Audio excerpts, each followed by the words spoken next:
السلام علیکم ورحمۃ اللہ وبرکاتہ۔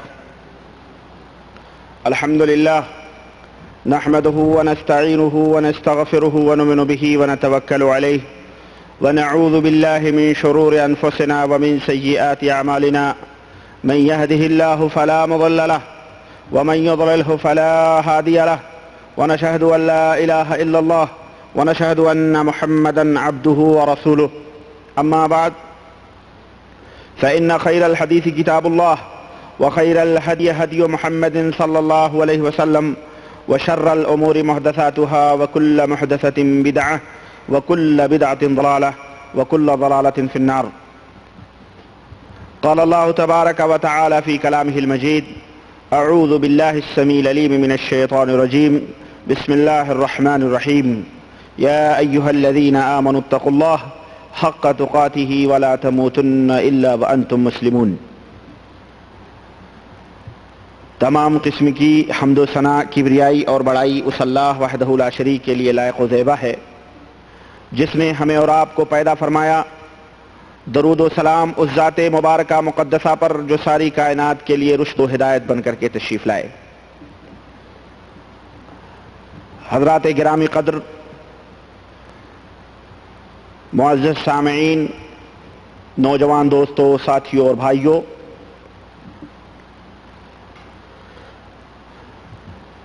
اس سے پہلے کہ میں اپنے موضوع کا آغاز کروں، اس کی شروعات کروں،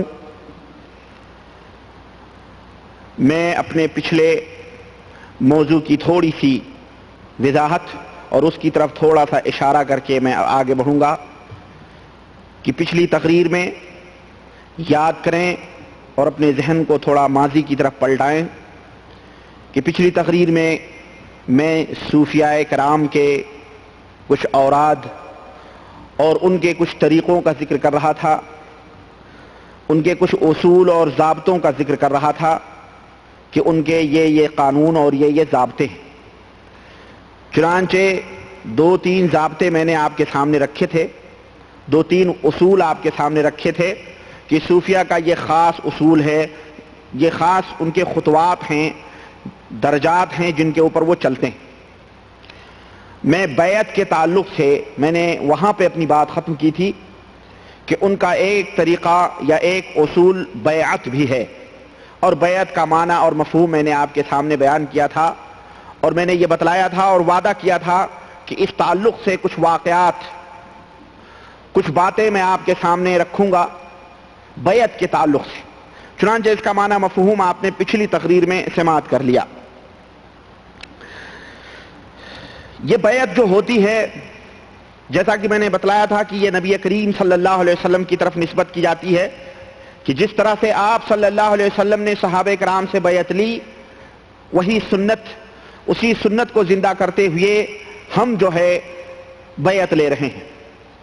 چنانچہ میں نے اس کا ایک توڑ بھی پیش کیا تھا کہ اللہ کے رسول صلی اللہ علیہ وسلم کی ایک حدیث ہے کہ آپ صلی اللہ علیہ وسلم نے فرمایا کہ اگر کسی جگہ کوئی ایک امیر مسلمانوں کی جماعت کا ایک امیر ہے اور وہ امیر لوگوں سے بیعت لے رہا ہے اور اس کے ہاتھوں پہ لوگوں نے بیعت کر لیا ہے، اور اسی کے مد مقابل اگر دوسرا امیر کھڑا ہوتا ہے تو اللہ کے رسول صلی اللہ علیہ وسلم نے فرمایا کہ ایک کو قتل کر دیا جائے۔ صرف مسلمانوں کا ایک امیر ہوگا، مسلمانوں میں اختلاف نہیں ہوگا۔ اس حدیث کی روشنی میں میں نے بتلایا تھا تو پھر ان صوفیاء کا قتل واجب اور فرض ہوا جو گھر گھر، محلے محلے، شہر شہر، بستیاں بستیوں میں لوگوں کے ہاتھوں پہ بیعت لے رہے ہیں۔ کوئی قادری سلسلہ ہے، کوئی نقشبندی سلسلہ ہے، کوئی شہر وردیت کے ہاتھ پہ بیعت لے رہا ہے، کوئی تیجانیت کے ہاتھ پہ بیعت لے رہا ہے، کوئی شاذلیت کے ہاتھ پہ بیعت کر رہا ہے، کوئی چشتیت کے ہاتھ پہ بیعت کر رہا ہے، کوئی نقشبندیت کے ہاتھ پہ بیعت کر رہا ہے، کوئی احمدیت کے ہاتھ پہ بیعت کر رہا ہے، کوئی کسی غرض کی مختلف سلسلے اور مختلف طریقے ہیں، اور ہر پیر اور ہر صوفی اپنے اپنے ہاتھوں پہ بیعت لینے کی لوگوں کو دعوت دیتا ہے۔ اور یہاں تک بتایا جاتا ہے کہ اگر کسی نے کسی ایک مرشد کے یا کسی ایک صوفی کے ہاتھ پہ اگر اس نے بیعت کر لیا ہے تو اس کے لیے حرام ہے کہ وہ کسی دوسرے صوفی کے ہاتھ پہ بیعت کرے۔ اس کے لیے ضروری ہے کہ وہ اسی پیر کو, اسی مرشد کو لازم پکڑے. چنانچہ اس سلسلے میں دلائل میں, جیسا کہ میری عادت ہے کہ میں فریق مخالف کی کتابوں اور اس کی باتوں ہی سے دلائل فراہم کرتا ہوں. قرآن و سنت میں ظاہر ہے کہ یہ جو بیعت چل رہی ہے, اس بیعت کا کہیں کوئی وجود ہی نہیں ہے, اس کا کوئی تعلق اسلام سے نہیں ہے, بلکہ مکمل سرے ہی سے اس صوفیت کا کوئی تعلق اسلام سے نہیں ہے. اور جو لوگ اس دلدل میں پھنسے ہوئے ہیں, بھلے وہ کسی دھوکے کی وجہ سے, شیطان کی بہکاوے میں آنے کی وجہ سے, گمراہیت کی وجہ سے, بہرحال اپنی نسبت اسلام کی طرف کرتے ہیں, ایسے لوگوں کو میں دعوت دیتا ہوں کہ ذرا اپنی آنکھیں کھولو اور اسلام کی اس حقانیت کو اور اسلام کے ان جو ہے حقائق کو اپنے ذہنوں اور دماغ میں بٹھاؤ کہ اسلام مکمل ہے. اب کسی کو بھی اس کے اندر کسی اپنی طرف سے کوئی بھی زیادتی یا کمی کرنے کی کوئی اتھارٹی کسی کو نہیں دی گئی ہے, چاہے وہ صوفی ہو, چاہے وہ ولی ہو, کوئی بھی ہو. ہمارے اس دین میں قطعاً کسی کو آگے اور پیچھے کرنے کی کوئی گنجائش, یہ اس کی اتھارٹی کسی کو نہیں دی گئی. میں عرض یہ کر رہا تھا کہ بیعت کے تعلق سے کچھ باتیں آپ کے سامنے واقعات کے تعلق سے میں بیان کروں. چنانچہ میں نے جب کتابوں کا مطالعہ کیا اور اس سلسلے میں نے پڑھی باتیں, تو اللہ کی قسم میں ان تفاصیل کو نچوڑ سوچا کہ اس کا نچوڑ پیش کروں. تو بہرحال میں مختصر طور پر اس پوائنٹ پر آپ کا تھوڑا سا وقت لوں گا اور اس کا نچوڑ میں آپ کے سامنے رکھنے کی کوشش کروں گا. میں نے اس سلسلے میں کوئی چیز تحریر تو نہیں کی ہے, لیکن میرے پاس کچھ کتابیں ہیں, اور یہ کتابیں انہی صوفیت زدہ لوگوں کی ہے جو صوفیت اور ولایت اور اس طرح سے لوگوں کے درمیان اس کا ڈھڈورا پیٹتے ہیں, اور لوگوں کے سامنے ان کے کرامات اور ان کے جو ہے عجائبات لوگوں کے سامنے بیان کر کے لوگوں کو شکار کرتے ہیں کہ یہ فلانے حضرت کی کرامت, یہ فلانے حضرت کی کرامت, یہ فلانے حضرت کی کرامت. چنانچہ اسی بیعت کے تعلق سے میں نے امام احمد رضا خان فاضل بریلوی جو مجدد دین و ملت ہیں, ان کے یہ شاگرد ہیں, بلکہ شاگرد نہیں بلکہ مرید ہیں, اور یہ ہمارے استاد ہیں حضرت مولانا بدر الدین احمد صاحب قادری اور رضوی مصطفی گورکھپوری. ان کا انتقال ہو گیا ہے اور یو پی میں ان کی قبر موجود ہے. ان کے تعلق سے چنانچہ احمد رضا کی کتاب میرے پاس موجود ہے, الملفوظ, مکمل یہ ہمارے پاس کتاب موجود ہے. اسی کتاب کا نچوڑ انہوں نے اپنی اس کتاب میں امام احمد رضا اور ان کے مخالفین کے حوالے سے پیش کی ہے. تو میں مناسب سمجھتا ہوں کہ گرو کی بات تو رہنے دو, ذرا چیلے نے جو بات نوٹ کی ہے اس کی باتیں آپ کے سامنے رکھوں. بیعت کے تعلق سے حضرت ہمارے یہ استاد ہیں, فرماتے ہیں کہ اعلیٰ حضرت فاضل بریلوی سے اس تعلق سے ذکر کیا گیا کہ بیعت کا مفہوم کیا ہے اور بیعت کا معنی کیا ہے. اور یہ اعلیٰ حضرت جو ہیں, میں آپ کو بتاؤں کہ ان کی شخصیت کیا ہے, آپ حضرات اس کو اچھی طرح سے شاید نہیں سمجھتے ہیں. ہمارے یہ استاد گرامی جو ہیں, انہوں نے ان کی شخصیت کے سلسلے میں لکھا ہے کہ اعلیٰ حضرت جو تھے وہ قطب الوقت اور مظہر غوث اعظم تھے. یہ ان کی کتاب ہے امام احمد رضا اور ان کے مخالفین, قطب وقت اور مظہر غوث اعظم. یہ 337 صفحے میں لکھتے ہیں کہ اللہ تبارک و تعالیٰ نے احمد رضا خان صاحب کو مقدس دین اسلام کی خدمات جلیلہ کے اصطلاح میں ولایت کاملہ کا منصب عظیم عطا فرمایا تھا, اور سرکار رسالت کی سچی غلامی نے اعلیٰ حضرت کو قطبیت کا تاج کرامت بخشا تھا. چنانچہ اگر ایک طرف آپ سیدنا امام اعظم ابو حنیفہ رضی اللہ تعالیٰ عنہ کے نائب ہیں, تو دوسری طرف حضور سیدنا غوث اعظم محی الدین عبد القادر جیلانی بغدادی رضی اللہ تعالیٰ عنہ کے مظہر بھی ہیں.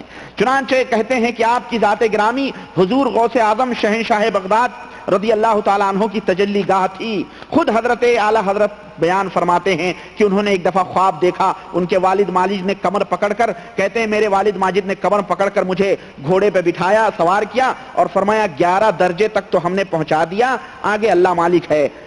تو حضرت یہ فرماتے ہیں کہ میرے خیال میں اس سے سرکار غوثیت کی غلامی مراد ہے. 11ویں والے پیر ہیں نا, تو 11 درجے تک ان کے والد نے پہنچا دیا, اب اس کے آگے اللہ مالک ہے. تو یہ اعلیٰ حضرت کی شان ہے, یہ اعلیٰ حضرت کا مقام ہے. ان کی کتاب میرے پاس موجود ہے, ایک ملفوظ اور ایک فتاوی افریقیہ.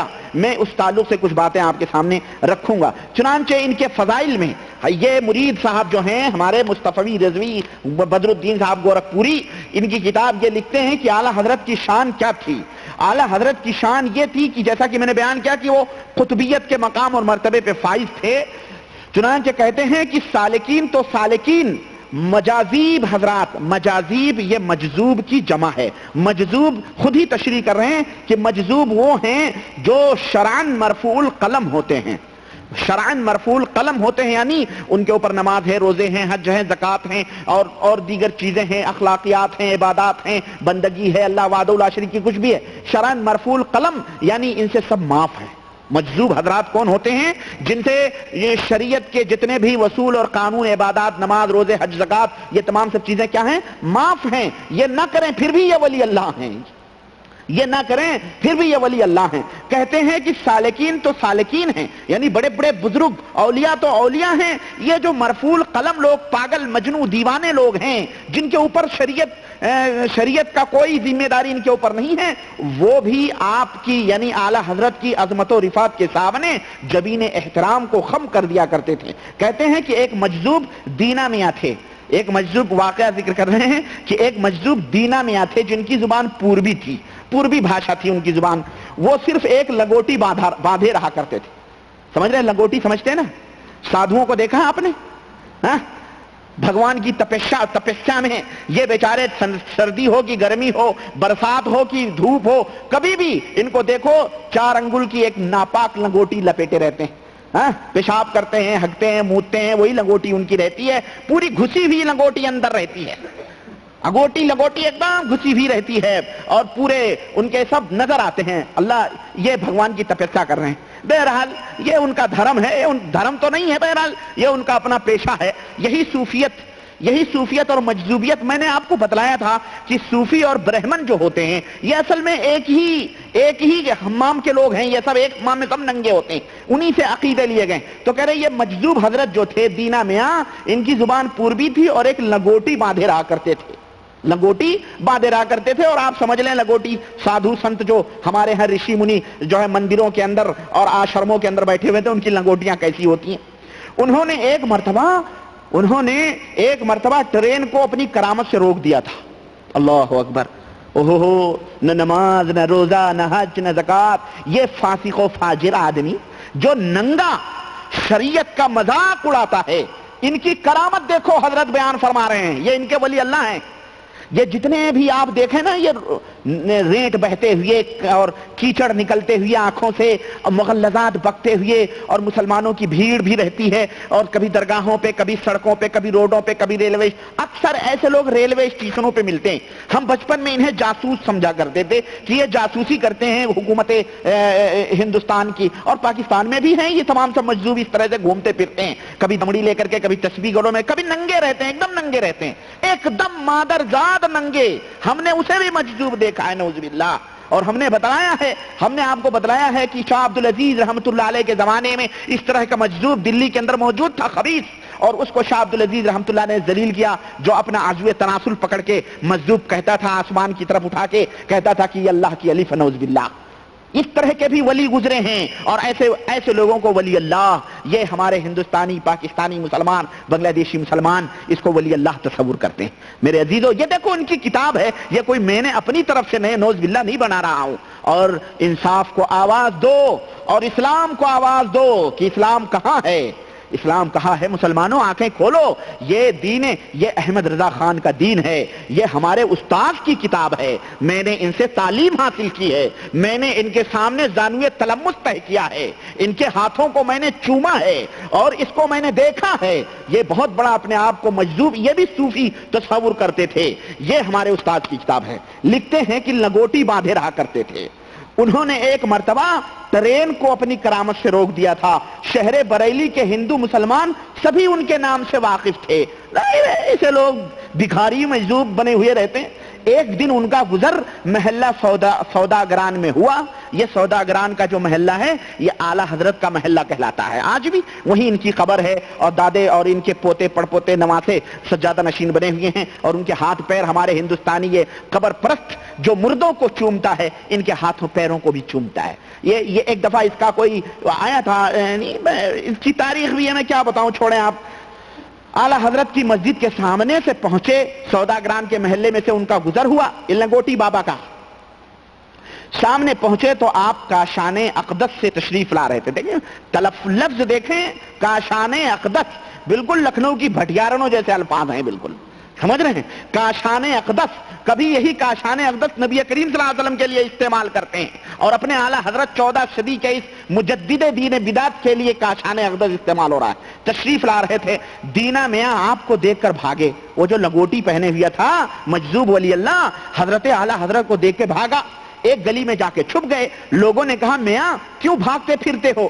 انہوں نے فرمایا, اب پوربی زبان تھی, اردو تو آتی نہیں تھی, انہوں نے فرمایا ارے بابا ملوا آوت ہے. اس میں لکھا ہوا, بالکل وہی لفظ لکھا ہوا ہے, بابا ملوا آوت ہے. یہ دیکھو لکھا ہوا ہے, اس میں لکھا ہوا بابا ملوا آوت ہے. لوگ بولے مولوی صاحب آ رہے ہیں تو کیا ہوا؟ ہاں مولوی صاحب آ رہے ہیں تو کیا ہوا؟ تو انہوں نے گھٹنوں پر ہاتھ رکھ کر فرمایا فرج کھل گئے ہیں. فرج کھل گیا ہے. فرج کہتے ہیں سطر کو, شرمگاہ کو. دیکھو وہ بابا وضاحت بھی کر رہا ہے کیا کہ شرمگاہ کھل گئے ہیں. اب ملوا آوت ہے, وقت دیا کہیں شرمگاہ کھل گیا ہے, اب کیا کریں؟ یعنی جو سطر, جو شرمگاہ چھپانے کی ہے وہ میرا کھلا ہوا حصہ ہے, لہذا ایسی حالت میں ایک عظیم المرتبت پیشوائے طریقت کے سامنے جانا اس کے احترام کے خلاف ہے.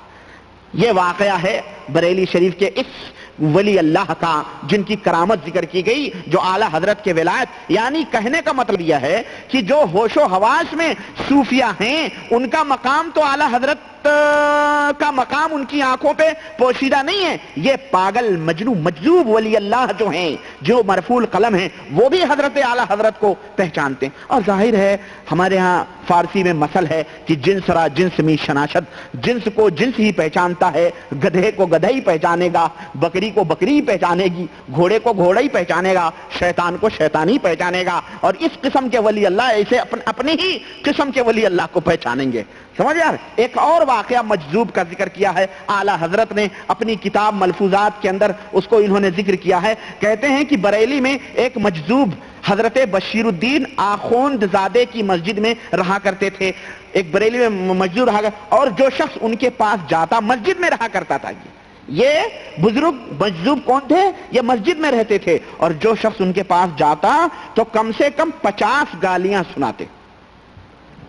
یہ دیکھیں, آپ تو مسجد میں جوتا پہننے کو حرام قرار دیتے ہیں جناب, اور کہتے ہیں مسجد میں فالتو دنیا کی باتیں بھی کرنا حرام ہے. یہ کیسا ولی اللہ ہے بریلویوں کا؟ میں معاف کیجئے گا, میں نام نہیں لینا چاہتا, لیکن اللہ کی قسم میرے بریلوی جو اپنے آپ کو کہتے ہو, میرے دوستوں, میرے بھائیوں, آنکھیں کھولو اللہ کے لیے اور ان کتابوں کو اپنی نظروں سے پڑھو. اور میں بتا چکا ہوں, اگر کسی شخص کو یہ بات معلوم ہو جائے, چاہے وہ بریلوی ہو, چاہے وہ دیوبندی ہو, کوئی بھی ہو, کہ ان کے علماء نے ان کو جنہیں یہ اپنا پیشوا, اپنا امام, اپنا رہنما, اپنا رہبر, اپنا قائد, اپنا لیڈر مانتے ہیں اور بہت کچھ مانتے ہیں, اگر ان بیچارے بریلویوں کو یا دیوبندیوں کو اگر یہ پتہ چل جائے کہ ان کے ان بڑے بڑے علماء نے اپنی کتابوں میں کیا کیا گھوٹالے کیے ہیں اور کس قدر مغلظات بکے ہیں اور کس قدر دین اسلام کے خلاف انہوں نے باتیں کی ہیں, تو لات مار دیں گے. اگر وہ مومن ہوگا تو لات مار دے گا, کہے گا مجھے ایسے امام کی, ایسے رہنما اور رہبر کی ضرورت نہیں ہے. تو میں یہ اس لیے کتابیں دکھا رہا ہوں کہ وقت کم ہے, زندگی تھوڑی ہے, مرنا ہے, اللہ کی بندگی کرو, اللہ کے رسول سے محبت کرو. یہ لوگ تمہیں ننگے پنگے مرفوع القلم مجنو پاگل دیوانے جن کی کرامتیں انہوں نے اپنی کتابوں میں لکھی ہوئی ہیں اور نام دیا ہے احمد رضا خان اور ان کے مخالفین, ہم ان کے مخالفین ہیں. اور اس میں اللہ کی پناہ ایسی گالیاں دی ہیں مخالفین کو کہ مجھے وہ گالیاں دیتے ہوئے بھی شرم آتی ہے, جو اس میں پڑھتے ہوئے شرم آ رہی ہے. تو کہتے ہیں کہ مجذوب بشیر الدین مسجد میں رہتے تھے اور 50 گالیاں جو بھی جاتا تھا دیتے تھے. مسجد میں بیٹھ کے یہ ولی اللہ کیا کر رہا ہے؟ کیا کر رہا ہے یہ ولی اللہ ہے؟ سنیں, خود اعلیٰ حضرت بچپن ہی سے اولیاء کرام کے عاشق اور ان کی ملاقات کے شائق تھے. آپ وہاں بشیر الدین سے ملاقات کرنے گئے, رات کے 11 بجے تنہا پہنچے, فرش پر جا کے بیٹھ گئے. بشیر الدین حجرے میں چارپائی پہ بیٹھے تھے. بغور 15-20 منٹ تک اعلیٰ حضرت کو دیکھا اور پوچھا تم مولوی رضا علی کے کون ہو؟ اعلیٰ حضرت نے جواب دیا میں ان کا پوتا ہوں. فوراً وہاں سے جھپٹے اور اعلیٰ حضرت کو اٹھا کر چارپائی کی طرف اشارہ کر کے فرمایا آپ یہاں تشریف رکھیے. پھر پوچھا کیا آپ مقدمے کے لیے آئے ہیں؟ اعلیٰ حضرت نے فرمایا نہیں مقدمہ تو ہے لیکن میں اس لیے نہیں آیا ہوں, میں تو صرف آپ سے دعائے مغفرت لینے آیا ہوں. کس لیے آیا ہوں؟ گالیاں بکنے والا دعائے مغفرت دے رہا ہے. آپ دیکھیں صحابہ کرام رضوان اللہ علیہم اجمعین, تابعین, محدثین, ان کے احوال پڑھیں. یہ بیچارے گالیاں دیتے تھے لوگوں کو, یہ ولی اللہ نہیں تھے, لیکن یہ ولی اللہ ہیں. اس صدی کے مجدد امام احمد رضا فاضل بریلوی اعلیٰ حضرت کے یہ امام ہیں, یہ ان کے پیر ہیں, یہ ان کے جو ہے کیا کہتے ہیں دعائے مغفرت کے لیے حاضر ہوئے ہیں. آدھے گھنٹے تک کہتے رہے اللہ کرم کرے, اللہ رحم کرے. اس کے بعد ان کے دوسرے بھائی حسن رضا بھی مقدمہ لے کے پہنچ گئے. حضرت بشیر الدین علیہ الرحمہ نے ان سے خود ہی پوچھا مقدمے کے لیے آئے ہو؟ مولانا نے کہا جی ہاں. فرمایا کہ مولوی صاحب سے کہنا قرآن شریف میں یہ بھی تو ہے نصر من اللہ و فتح قریب, بس دوسرے ہی دن مقدمے میں فتح یابی ہو گئی. اتنے بڑے پائے کے ولی اللہ تھے, مقدمے میں کیا ہو گئی؟ فتح یابی ہو گئی, کامیاب ہو گئے. تو عرض کرنے کا مطلب یہ ہے کہ احمد رضا خان صاحب کی جو شخصیت ہے وہ میں بتا رہا ہوں. ان کے جو چیلے ہیں انہوں نے لکھا ہے کہ بڑے بڑے اولیاء, صوفیاء, قطب, اقطاب, ابدال یہ تو یہ رہے جو دیوانے مجذوب مرفوع القلم وہ بھی حضرت کو پہچانتے تھے اور جانتے تھے. یہ اعلیٰ حضرت کی شان ہے. اور یہ اعلیٰ حضرت کی جب یہ شان ہے تو انہوں نے اپنی کتاب میں بیعت کے تعلق سے جو بات لکھی ہے لگے ہاتھوں, میں اسے بھی آپ کے سامنے بیان کر دوں کہ بیعت کی حقیقت حضرت احمد رضا خان صاحب نے کیا بیان کی ہے. کہنے لگے کہ بیعت کس کو کہتے ہیں؟ کہتے ہیں کہ اعلیٰ حضرت فرماتے ہیں کہ بیعت کے معنی پورے طور سے بکنا. بیعت اس شخص سے کرنا چاہیے جس میں 4 چیزیں موجود ہوں. اول سنی ہو, دوسرے بدمذہب نہ ہو, یعنی اب وہ گالی دیا انہوں نے پورا ایک دم رافضی, نیچری, وہابی, دیوبندی یہ سب نہیں ہونا چاہیے. مودودی, ندوی وغیرہ سب فاسد العقیدہ, سب بدمذہب لوگ ہیں, یہ لوگ نہیں ہونا. دوسرے علم. بہرحال یہ بیعت کے 4 طریقے انہوں نے بیان کیے ہیں کہ 4 شرطیں ہوں. چنانچہ کہتے ہیں کہ پھر اسی سلسلے میں بیان ہوا, فرماتے ہیں کہ بیعت یہ کوئی رسم نہیں ہے, رواج نہیں ہے کہ بس ایسے رسمی طور پہ بیعت ہو لو. نہیں, بیعت کے معنی اگر جاننا ہو تو حضرت یحییٰ منیری علیہ الرحمہ کے اس واقعے کو یاد کرو کہ حضرت یحییٰ منیری کے علیہ الرحمہ کے ایک مرید دریا میں ڈوب رہے تھے. اب واقعہ سنیں. اب بیعت کا معنی بیان کر کے اب اس کی دلیل بھی تو فراہم کرنی چاہیے کہ بیعت کے معنی بک جانا, فروخت ہو جانا, اپنے آپ کو سب کچھ کر دینا. میں نے بتایا نا بیعت کے معنی ضمیر, عزت, آبرو سب کچھ بیچ دینا. چنانچہ فرماتے ہیں کہ حضرت یحییٰ منیری کے ایک مرید دریا میں ڈوب رہے تھے. حضرت خضر علیہ السلام ظاہر ہو گئے. یہ بڑے خضر علیہ السلام آتے ہیں ان لوگوں کے پاس, میری سمجھ میں نہیں آتی. حضور صلی اللہ علیہ وسلم نے اتنے غزوے کیے, غزوے احد میں, غزوے بدر, غزوے خندق, غزوے تبوک, غزوے حنین, آپ صلی اللہ علیہ وسلم نے اتنے غزوات کیے, کہیں خضر نہیں آئے حضور کی مدد کے لیے, کہیں خضر نے صحابہ کی مدد نہیں کی. صحابہ بھوکوں پیاسے سرحدوں کے اوپر کھجوروں کی گٹھلیاں چبا چبا کے رہتے تھے, خضر کبھی نہیں آئے ان کی مدد کرنے کے لیے. یہ 600-800 سال کے بعد, اسلام کے 600 سال 700 سال کے بعد یہ خضر کہاں سے نمودار ہو گئے بھیا؟ یہ سمجھ میں نہیں ہے. قدم قدم پہ خضر. چنانچہ آپ تبلیغی نصاب اٹھاؤ, آدھی کتابوں میں آپ کو خضر خضر خضر خضر خضر خضر کے واقعات ملیں گے. کوئی سور ہو گیا تو خضر علیہ السلام آئے تو ہاتھ پھیر دیا تو وہ منہ اس کا صحیح ہو گیا. کوئی کہیں بھٹک گیا تو خضر علیہ السلام آئے اور کہنے لگے آنکھ بند کر, آنکھ بند کیا تو پہنچ گئے مدینہ منورہ کے حدود میں پہنچا دیا. اور کہاں جانا تو حضور سے میرا سلام کہنا کہ آپ کے بھائی خضر نے سلام کیا. یہ تبلیغی نصاب میں موجود ہے, فضائل حج وغیرہ آپ دیکھیں. تو اب سوال یہ ہے کہ کیا حضرت خضر کو شرم آ رہی تھی؟ جو آدمی کسی غیر کو مدینہ پہنچا سکتا ہے تو کیا اس کو جاتے ہوئے شرم آتی ہے حضور کے پاس کہ جا کے وہاں سلام کرے, کہے اپنے میرے بھائی کو سلام پہنچا دینا؟ یہ کون سے خضر؟ اصل میں یہ شیطان ہے. یہ کیا ہے؟ جو شیطان ہے.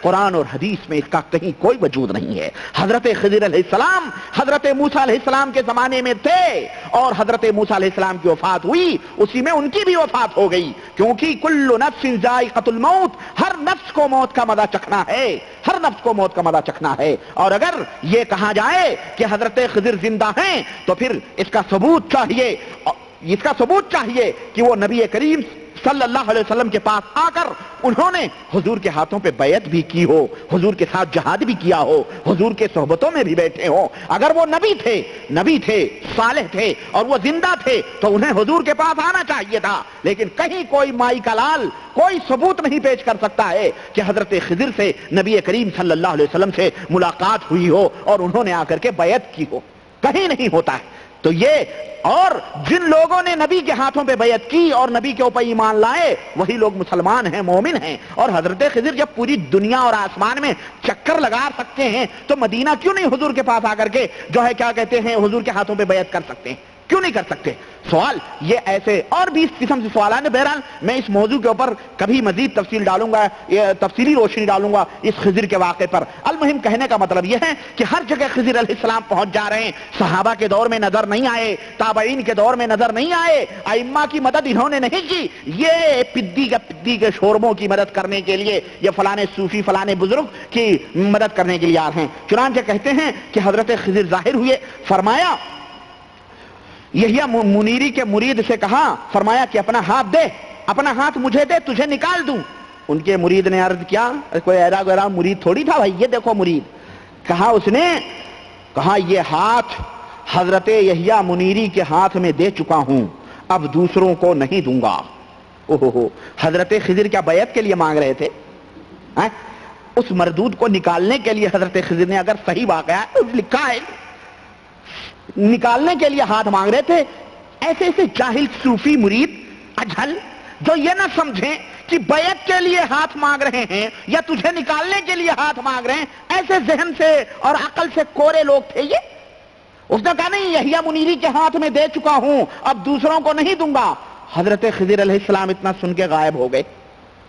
کیا کرے بیچاری کھسیانی بلی کھمبا نوچے، کرے تو کیا کریں؟ حضرت یحییٰ منیری غائب، حضرت خضر علیہ السلام غائب ہو گئے اور حضرت یحییٰ منیری ظاہر ہو گئے۔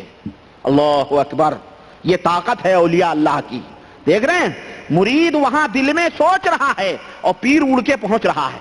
اعوذ باللہ من الشیطان، یہ تو شیطانی لہجے، شیطانوں کی شعبدہ بازی ہے۔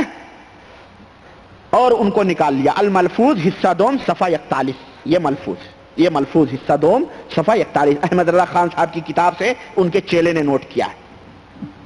حضرت ان سے پوچھا گیا کہ حضرت تبدیل بیعت کے سلسلے میں آپ کی کیا رائے ہے؟ نہیں کوئی آدمی بیعت لے کے کسی کو تبدیل کرے تو کہنے لگے تجدید تو مستحب ہے، صحیح ہے، لیکن بیعت یہ بلا وجہ شرعی ممنوع ہے۔ ان کے باپ کی شریعت ہے، شرعی ممنوع ہے، ان کے دادے کی شریعت ہے، کس کی شریعت ہے؟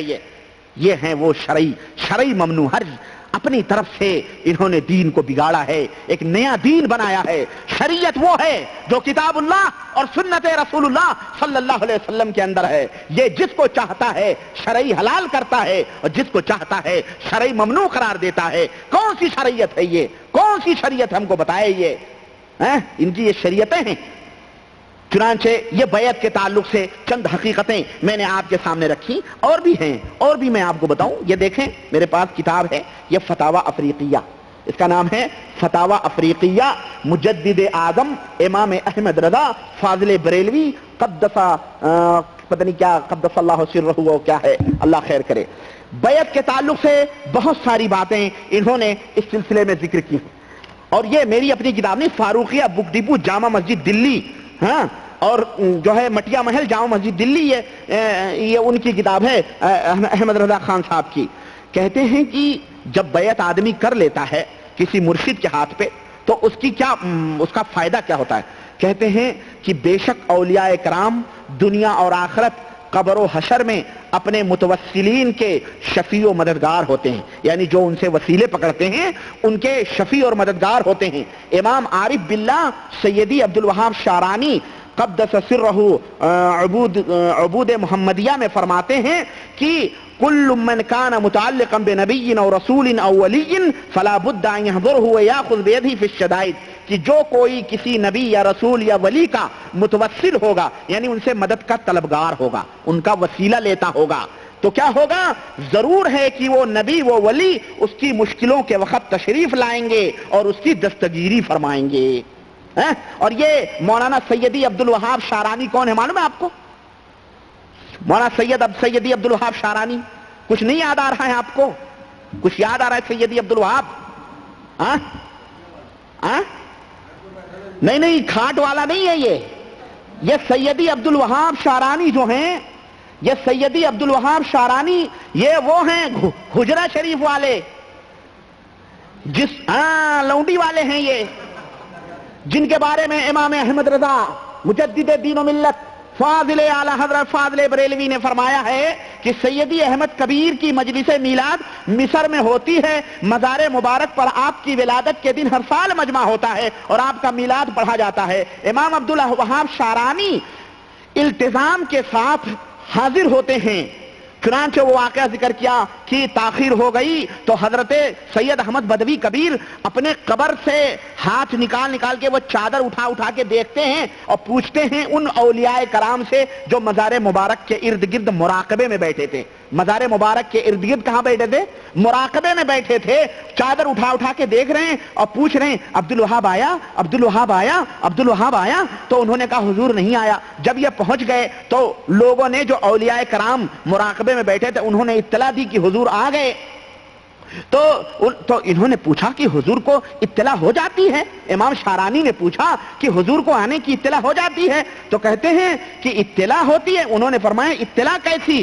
حضور تو فرماتے ہیں کہ کوئی کتنی ہی منزل پر کوئی شخص میرے مزار پہ آنے کا ارادہ کرے میں اس کے ساتھ ہوتا ہوں، اس کی حفاظت کرتا ہوں، اگر اس کا ایک رسی کا ٹکڑا جاتا رہے تو اللہ مجھ سے سوال کرے گا۔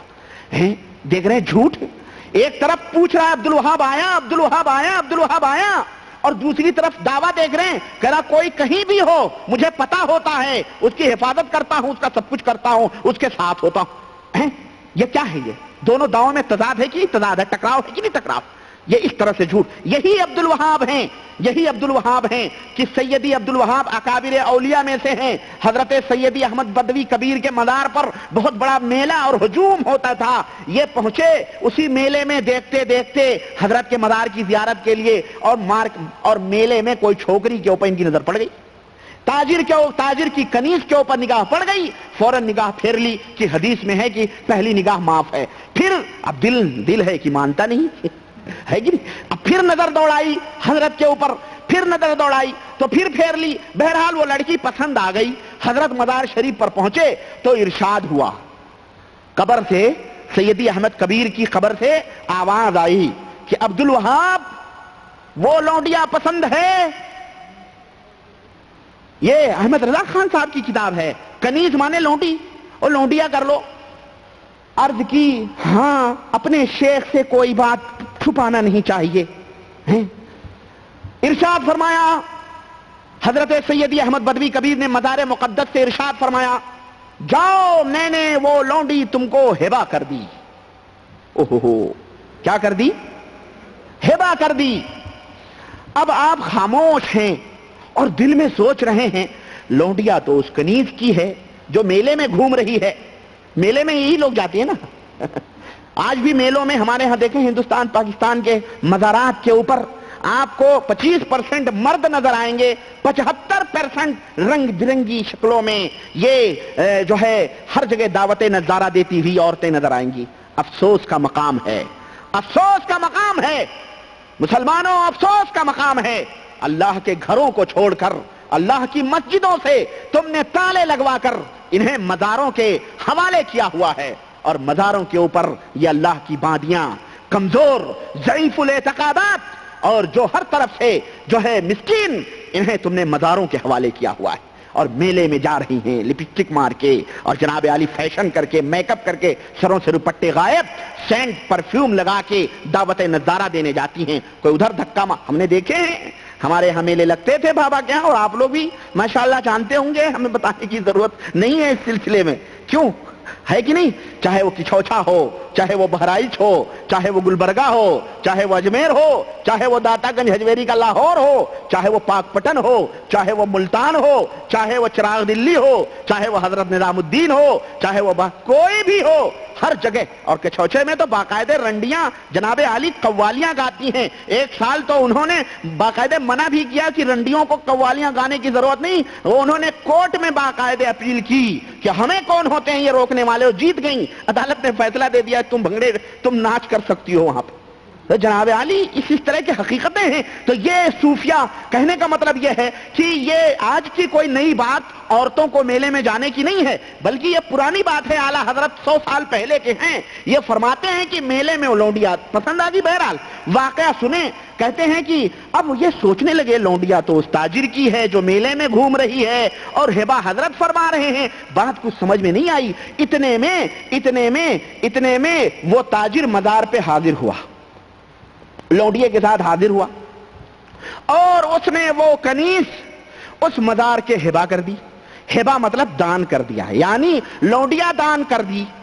ہندو کنیا دان کرتا ہے، بتوں کے آگے نن بناتا ہے.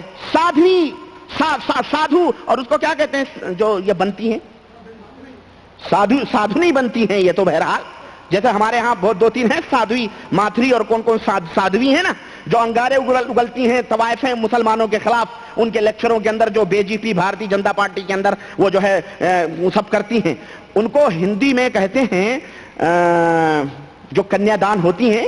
یہ آندھرا کے اندر بھی ہوتا ہے، جیسے لڑکیاں بالغ ہوتی ہیں ویسے انہیں جو ہے مندروں کے حوالے کر دیا جاتا ہے. کرسچنوں میں تو ہوتا ہے نن بناتی ہیں. ان کو جو ہے کیا کہتے ہیں دیوداسی. انہیں دیوداسی بناتے ہیں، دیوداسی. اور یہ دیوداسی بنتی ہیں اور مرد لوگ کیا بنتے ہیں، سنیاسی. وہ سنیاسی یہ دیوداسی خوب بن جائے گی جو مل بیٹھیں گے دیوانے دو، ہے نا. خوب بن جائے گی مل بیٹھیں گے جو دیوانے دو. ادھر سے سنیاسی لوگ مندروں میں آتے ہیں، ادھر سے دیوداسی جاتی ہیں. اسی طرح یہ مزاروں کے اوپر یہ دیکھیں کنیا دان ہو رہا ہے. سیدی احمد کبیر کے قبر کے اوپر کنیا دان ہو رہا ہے. اس نے دان کر دیا، ہبہ کر دیا کنیز کو. وہ دان کریں، دیوداسی بنائیں، نن بنائیں تو کافر ہیں، مشرک ہیں، بتوں کی پوجا کرتے ہیں. اور یہ احمد رضا خان کے اولیاء کرام اور یہ ان کے ماننے والے، ان کی قبروں کے اوپر لڑکیاں عورتیں نظر ہوں تو وہ کیا ہیں، یہ بڑے بھاری موحد ہیں، یہ اعلیٰ حضرت ہیں، یہ قطب الاقطاب ہیں، یہ عاشقان رسول ہیں یا غدار اسلام ہیں؟ کون ہیں یہ؟ ہمیں بتاؤ ذرا. یہ اپنی کتابوں میں انہوں نے ان واقعوں کو درج کیا ہے. چنانچہ اور سنیں اور کلیجہ تھام کے سنیں. کہتے ہیں کہ اس نے کنیز کو مزار اقدس کی نظر کی. خادم کو اشارہ ہوا. اشارہ کس نے کیا؟ حضرت ہی نے. سب قبر انور سے سب تصرف ہو رہا ہے، مزار شریف سے مکمل گائیڈنگ ہو رہی ہے. بالکل جس کو کہنے ریموٹ کنٹرول حضرت بدوی کبیر اندر بیٹھ کے گھما رہے ہیں. ریموٹ کنٹرول سے اشارہ ہو رہا ہے. اشارہ ہوا، انہوں نے وہ لونڈیا حضرت عبدالوہاب شارانی کی نظر کر دی. حضرت عبدالوہاب جو گئے تھے جن کو پسند آئی تھی وہ ان کی نظر کر دی. خلاص اب نظر و نیاز کا معاملہ ختم ہوا. حضرت عبدالوہاب بیٹھے بیچارے بھولے بھالے رہے ہوں گے، ان کو کیا خبر کہ بڑے بڑے ہمارے اولیاء کرام کن کن چیزوں میں ڈوبے ہوئے ہیں اور کیا کیا مصلحتیں ہیں ان کی. بہرحال بیٹھے تھے. اتنے میں پھر اشارہ ہوا. فرمایا عبدالوہاب اب دیر کاہے کی ہے، فلاں حجرے میں لے جاؤ اور اپنی ضرورت کو پوری کرو. نعوذ باللہ. یہ دیکھیں یہ حجرے جو خانقاہوں کے ہوتے ہیں نا مزاروں کے ارد گرد، یہ مسلمانوں تم بھی سمجھو. یہ جو میں پول کھول رہا ہوں یہ اسی لیے کھول رہا ہوں کہ اب آنکھوں سے پردے اٹھاؤ اور حقیقتوں کو سمجھو اور دین اسلام صحیح اور حق کیا ہے اس کو سمجھنے کی کوشش کرو. اور صرف مسلمان یہ نہ سوچو کہ بس مسلمان جنت میں چلے جائیں گے. ہم آج تقریر سن رہے تھے ایک مولوی کی، گجرات میں تقریر کر رہا ہے. اوہو نعرے غوث کا دامن نہیں چھوڑیں گے، غوث کا دامن نہیں چھوڑیں گے، غوث کا دامن نہیں. ہر جگہ نعرے رسالت، غوث کا دامن. ہم نے کہا ان دیوانوں کو کوئی سمجھائے کہ تم غوث ان جاہلوں کے پیچھے دوڑتے ہو. ان کی کتابیں پڑھو. یہ دیکھو یہ کیا ہے، کوک شاط لکھا ہے اس نے احمد رضا اعلیٰ حضرت. یہ دستور العمل ہے پوری کائنات کے لیے، مسلمانان عالم کے لیے ایک اعلیٰ ترین اسلامی دستور العمل. اب دیر کاہے کی ہے حضرت، جا کے حاجت پوری کرو. یہ حجرے جو بنائے جاتے ہیں مزاروں میں انہی غرضوں کے لیے بنائے جاتے ہیں، انہی مقصدوں کے لیے بنائے جاتے ہیں، ایسا محسوس ہوتا ہے. تو یہی شیخ عبدالوہاب ہیں. انہی کی بات میں ذکر کر رہا تھا کہ یہی شیخ عبدالوہاب شارانی جن کا ذکر جو ہے یہاں پہ کیا ہے کہ وہی شیخ عبدالوہاب جو چھوکری کے اوپر پسند آ گئی تھی جن کو، وہ کہتے ہیں کہ کوئی نبی ہو یا رسول ہو یا ولی ہو الحمدللہ یہدیکم اللہ یصلح بالکم. وہ نبی ولی اس کی مشکلوں کے وقت تشریف لائیں گے, اس کی دستگیری فرمائیں گے, اور الحمدللہ کہتے ہیں کہ تمام ائمہ مجتہدین اپنے ماننے والوں کی شفاعت کرتے ہیں. دنیا, قبر و حشر, ہر جگہ سختیوں کے وقت ان کی نگہداشت فرماتے ہیں. جب تک صراط مستقیم, جب تک پل صراط سے پار نہ ہو جائیں. اب سختیوں کا وقت جاتا رہا. ولا خوف علیہم ولا ہم یحزنون کا زمانہ ہمیشہ کے لیے آ گیا. نہ انہیں کوئی خوف ہو نہ کچھ غم ہو. نیز فرماتے ہیں کہ سب پیشوا اور اولیاء علماء اپنے اپنے پیروں کی شفاعت, اپنے اپنے ماننے والوں کی شفاعت کرتے ہیں. اور جب ان کے ماننے والوں کی روح نکلتی ہے, ان صوفیوں کے ماننے والوں کی جب روح نکلتی ہے تو اولیاء علماء صوفیاء اپنے ماننے والوں کی نکلتی ہے. اور جب منکر نکیر اس سے سوال کرتے ہیں, جب اس کا حشر ہوتا ہے, جب اس کا نام اعمال کھلتا ہے, جب اس سے حساب لیا جاتا ہے, جب اس کے عمل تلتے ہیں, جب وہ پل صراط پر چلتا ہے, ہر وقت ہر حال میں اس کی نگہبانی یہ صوفیاء یا علماء فرماتے ہیں. سن رہے ہیں آپ؟ یہ عبارت کس کی ہے معلوم ہے؟ یہ اعلی حضرت مجدد دینوں ملت کی بات ہے. ہاں, ہر وقت ہر حال میں اس کی نگہبانی کرتے ہیں. اصلاً کسی جگہ اس سے غافل نہیں رہتے. اللہ وحدہ لا شریک فرماتا ہے تم جو کچھ بھی کر رہے ہو ہم تمہارے اعمال سے غافل. یہ اللہ کی صفت ہے کہ نہیں ہے؟ یہ کہہ رہا ہے حشر ہو کہ نشر ہو کہ قبر ہو کہ منکر نکیر ہو کہ سوال ہو کہ میدان محشر ہو کہ کہیں بھی ہو, دنیا میں ہو, کہیں بھی آ رہے ہو, جا رہے ہو, سو رہے ہو, اٹھ رہے ہو, بیٹھ رہے ہو, کھا رہے ہو, پی رہے ہو, قدم قدم پہ تمہارا پیر تمہاری نگرانی کرتا ہے اور تمہارے نام اعمال کو جب کھلتا ہے, حساب ہوتا ہے, سب کچھ دیکھتا ہے. اور فرماتے ہیں دلیل فرماتے ہیں انہوں نے تو ظالموں نے اچھے لوگوں کو نہیں میں جو ہے چھوڑا ہے. کہتے ہیں کہ حضرت امام ناصر الدین لقانی مالکی رحمت اللہ علیہ کا انتقال ہوا. بعض صالحین نے ان کو خواب میں دیکھا, پوچھا کہ اللہ تعالیٰ نے آپ کے ساتھ کیا سلوک کیا, اللہ تعالیٰ نے آپ کے ساتھ کیا سلوک کیا؟ فرمایا جب منکر نکیر نے مجھے سوال کے لیے بٹھایا, جب منکر نکیر نے مجھے سوال کے لیے بٹھایا تو اچانک امام مالک رضی اللہ تعالی عنہ قبر میں تشریف لے آئے. دیکھ رہے ہیں, یہ امام دار الہجرہ ہیں, امام دار الہجرہ ہیں, امام اہل سنت ہیں. ان صوفیوں نے, ان بدکاروں نے ان ائمہ کو بھی نہیں چھوڑا. میں نے آپ کو گزشتہ تقریر میں بتایا تھا کہ کوئی چور ہونا تو شاہوں کے اوپر بھی الزام لگا دیتا ہے. کیا کہ وہ شاہ ہے, بڑا شریف ہے, دنیا اس کی شرافت کی گواہی دیتی ہے, تو اس کو بھی شامل کر لو. تو سب سمجھ جائیں گے کہ بھائی جب شاہ ایسا کام کر سکتا ہے تو چور نے کیا تو میرے جرم میں تھوڑی تخفیف ہو جائے گی, لوگ ہمیں ہلکا مان لیں گے. اسی لیے ایسے لوگوں کو بھی ان نالائقوں نے گھسیٹا ہے جو بیچارے بری تھے, جو ان تمام سب کاموں سے بری تھے. ان کے شان میں غلو کیا, ان کی شان اور عظمت میں بہت کچھ کیا. تو کہہ رہے ہیں امام مالک رضی اللہ تعالیٰ عنہ وہاں تشریف لے آئے اور فرمایا ایسا شخص بھی اس کی ضرورت رکھتا ہے کہ اس سے اللہ اور رسول پر ایمان کے بارے میں سوال کیا جائے, الگ ہو جاؤ اور اس کے پاس سے فوراً وہاں سے چلے جاؤ. وہ منکر نکیر بیچارے فوراً وہاں سے رفع دفع, ہاں 1 2 3 ہو گئے. امام آپ نے سنا تھا شیخ عبد القادر جیلانی بھی قبروں میں پہنچتے ہیں, ہے نا, اولیاء اللہ بھی یہ پورے دلیلیں دے رہے ہیں جناب عالی, اور کہہ رہے ہیں یہی نہیں بلکہ سنو یہ جو مذہب مانتے ہیں, کوئی شافعی, کوئی مالکی, کوئی حنبلی, کوئی حنفی, کہتے ہیں جب اولیاء ہر سختی کے وقت اپنے پیروں اور مریدوں کا دنیا, اپنے ماننے والوں اور مریدوں کا دنیا آخرت میں خیال رکھتے ہیں, تو جو ائمہ مذاہب ہیں امام شافعی, امام مالکی, امام محمد بن حنبل اور امام ابو حنیفہ رحمۃ اللہ علیہ, ان کا کیا کہنا رضی اللہ عنہم اجمعین. یہ تو بہرحال ظاہر ہے, یہ تو بہرحال جب اولیاء کا یہ حال ہے تو ائمہ کرام رضوان اللہ علیہم اجمعین ان کا کیا حال ہوگا. جو امام ابو حنیفہ, اسی لیے کہتے ہیں حنفی بنو امام حنیفہ بخشوا لیں گے, شافعی بنو امام شافعی قبر میں پہنچیں گے, جیسے امام مالکی پہنچے اسے امام احمد بن حنبل نعوذ باللہ پہنچیں گے. اس طرح سے امت کو گمراہ نہیں کیا کہ کہیں امام ابو حنیفہ رحمۃ اللہ علیہ نے اس کا دعویٰ کیا ہے, کہیں امام مالک رحمۃ اللہ علیہ نے اس کا دعویٰ کیا ہے, کہیں امام شافعی, امام احمد بن حنبل رحمہم اللہ نے اس کا دعویٰ کیا ہے.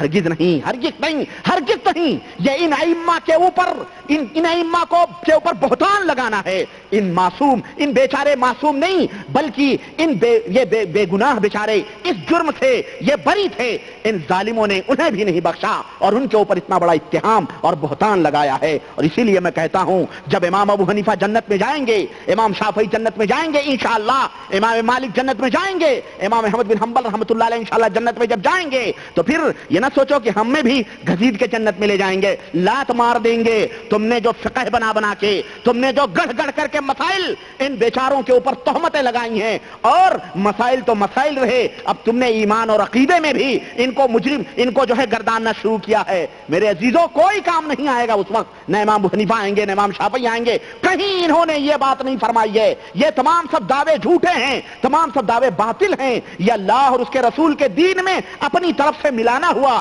منکر نکیر کو بھگا دیتے ہیں، منکر نکیر اللہ کے نبی نے فرمایا سب آ کے سوال و جواب کرتے ہیں، یہ ان کی قبروں میں ائمہ آ کر کے جو ہے سوال و جواب سے دور بھگا دیتے ہیں کہ نہیں ان سے سوال نہ کرو، آپ یہ ہمارا ماننے والا ہے۔ نعوذ باللہ، یہ گمراہیت ہے، یہ ضلالت ہے، یہ اللہ اور اس کے رسول سے جو ہے دوری ہے، یہ اللہ اور اس کے رسول کے اوپر اتہام لگانا ہے، ان کی شریعت کے مقابلے میں نئے دین اور نئی شریعتوں کو گڑھنا ہے۔ اور سنیں، یہی نہیں بلکہ یہی فتاوی افریقیہ ہے، اس کے اندر تو بہت بہت عجیب جو ہے باتیں ہیں۔ کہتے ہیں کہ حضرت شیخ شہاب الدین سہروردی فرماتے ہیں کہ جس کا کوئی پیر نہ ہو، سیدنا شیخ الشیوخ شہاب الحق والدین سہروردی فرماتے ہیں کہ جس کا کوئی بہت اولیاء کرام کو فرماتے سنا کہ جس کا کوئی پیر نہ ہو اس کا پیر شیطان ہوتا ہے، جس کا کوئی پیر نہ ہو اس کا پیر کون ہوتا ہے؟ اور یہ شہاب الدین سہروردی کون ہے پتہ ہے آپ کو؟ احمد رضا خان صاحب نے اپنی کتاب میں، اور ایک بریلوی مولوی نے اپنی کتاب میں لکھا ہے کہ یہ جو تھے شیخ صحاب الدین سہروردی، ان کے باپ کی یہ خواہش تھی کہ میرے گھر لڑکا پیدا ہو، لیکن اور گئے کہنے لگے، ان کے شیخ عبد القادر جیلانی کے باپ سے غالباً کہا انہوں نے کہ ہم کو لڑکا چاہیے، چنانچہ انہوں نے لوح محفوظ پر دیکھا تو کہا نہیں تیری قسمت میں لڑکا نہیں، یہ جو ہے لڑکی ہے۔ چنانچہ بڑے نا امید ہوئے بیچارے یہ، اور لڑکی پیدا ہو گئی۔ اور پھر حضرت شیخ عبد القادر جیلانی کے گھر گئے، شیخ عبد القادر جیلانی کے پاس گئے اور کہنے لگے کہ حضرت میں تو لڑکا چاہتا تھا لیکن لڑکی پیدا ہوئی۔ شیخ عبد القادر جیلانی نے ہاتھ پھیرا، پھونک ماری اور وہ لڑکی سے کیا ہو گئے؟ یہ ہیں شیخ شہاب الدین سہروردی۔ یہ شیخ کہتے ہیں، شیخ شہاب الدین کیا لقب ان کا ہے؟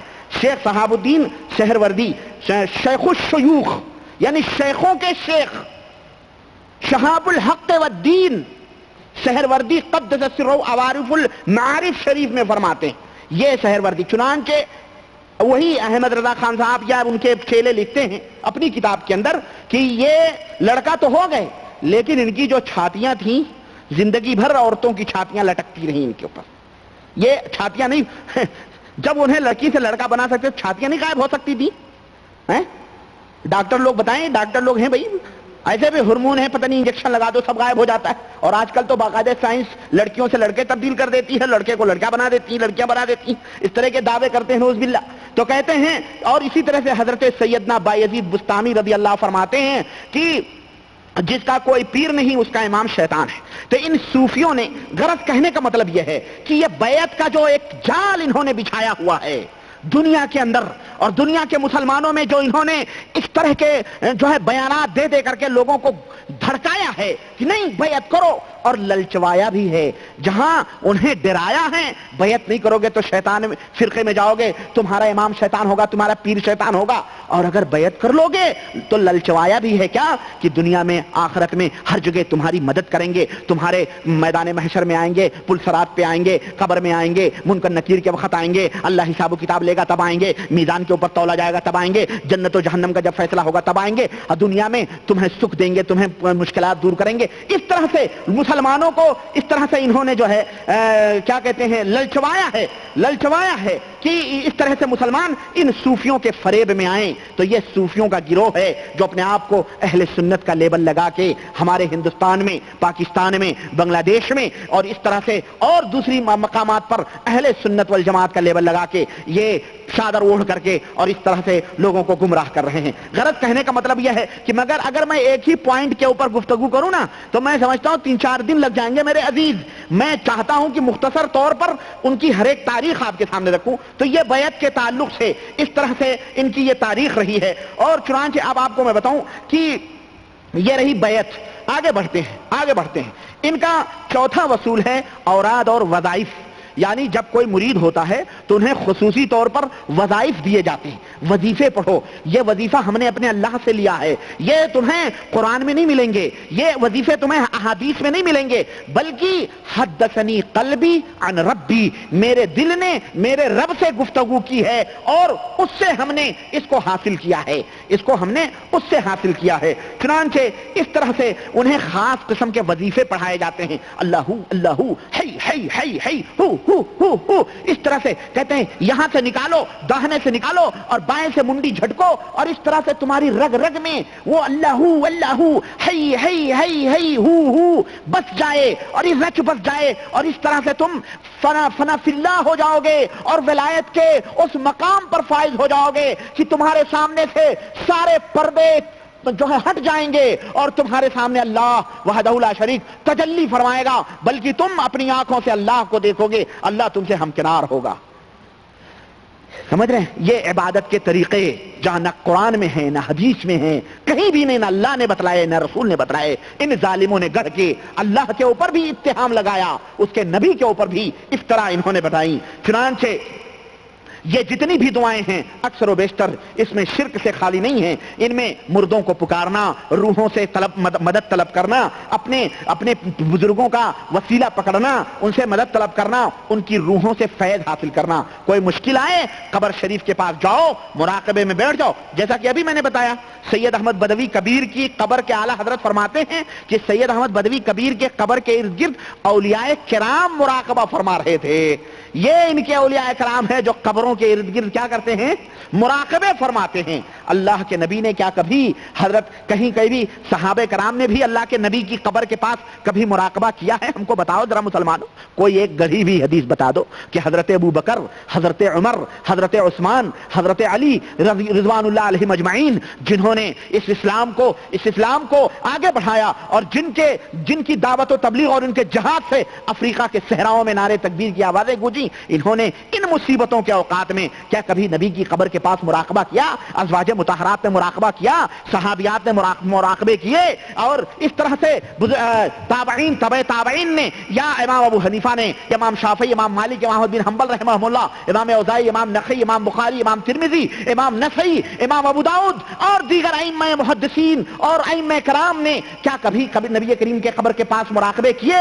ظالموں، تم نے اپنے ان مردہ پرتوں کو اس طرح سے دلیلیں دینے کے لیے اپنے مزاروں اور اپنے بزرگوں کی قبروں پہ مراقبے میں بٹھایا ہوا ہے اور انہیں اولیاء کرام کا خطاب دیا ہوا ہے۔ یہیں سے پردہ فاش ہو گیا، یہیں سے یہ راز عقدہ کشا ہو گیا، اور یہیں سے یہ راز کھل گیا کہ ان کے اولیاء کرام یہ اولیاء اللہ نہیں ہیں۔ یہ جو بھی اولیاء کرام چیختے ہیں اور جن کی بھی یہ عبادت اور پوجا کرتے ہیں اور جن کے بھی دامن کی دعائیں یہ دیتے ہیں، ان کے اولیاء کرام یہ اولیاء الرحمن نہیں ہیں بلکہ یہ اولیاء الشیطان ہیں، کیونکہ قبروں کے ارد گرد طواف کرنے والا، قبروں کے ارد گرد مراقبے کرنے والا، روحوں سے تصرف لینے والا اور روحوں سے استمداد طلب کرنے والا اور اپنے شیخ کے بارے میں وہ عقیدہ رکھنا جو اللہ وحدہ لا شریک کے لیے خاص ہے، یہ مشرکوں کا شیوا ہے، یہ کافروں کا شیوا ہے، یہ مومن مسلمانوں کا عقیدہ نہیں ہو سکتا ہے، یہ حقیقی اہل سنت والجماعت کا عقیدہ اور ایمان نہیں ہو سکتا ہے، یہ اہل روافض کا، اہل بدعات کا،